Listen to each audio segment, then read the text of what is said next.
Hi, Mr. Mahoney. Will you help me read another book today? Hey, yeah, I'd love to. Let's get started, hey?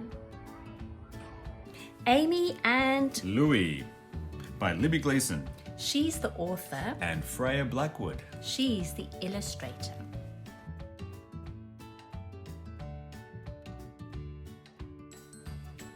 Amy and Louie built towers as high as the sky.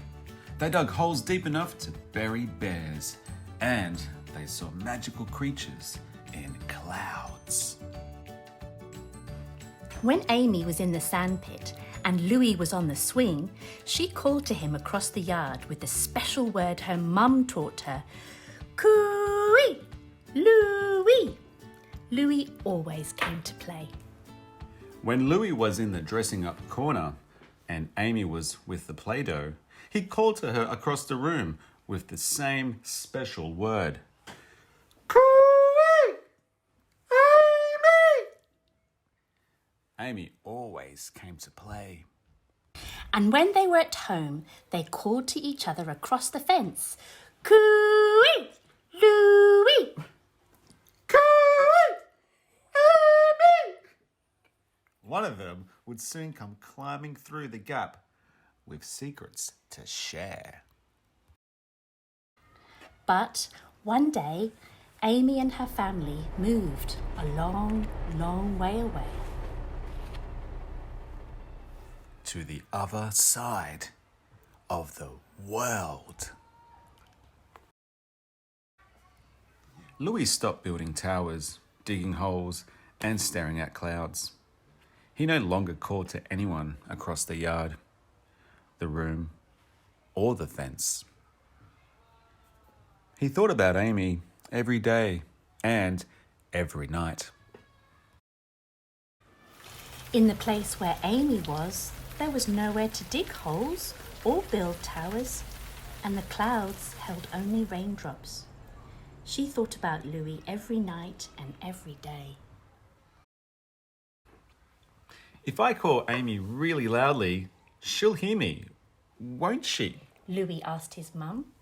His mum shook her head.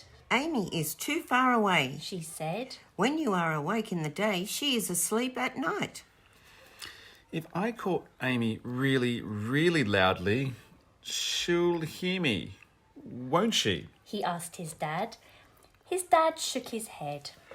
Amy is half the world away. He said, When she is awake in the day, you are asleep at night.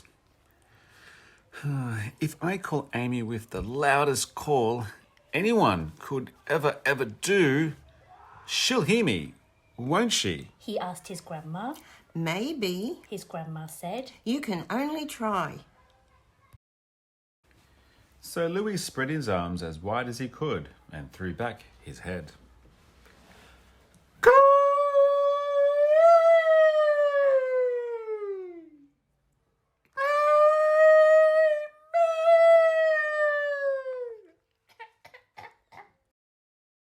His cry rang out across the yard, across the street, and past the edge of the town. Louis fell back and stared up at the sky, where clouds were making strange seahorses and wild, wild dragons.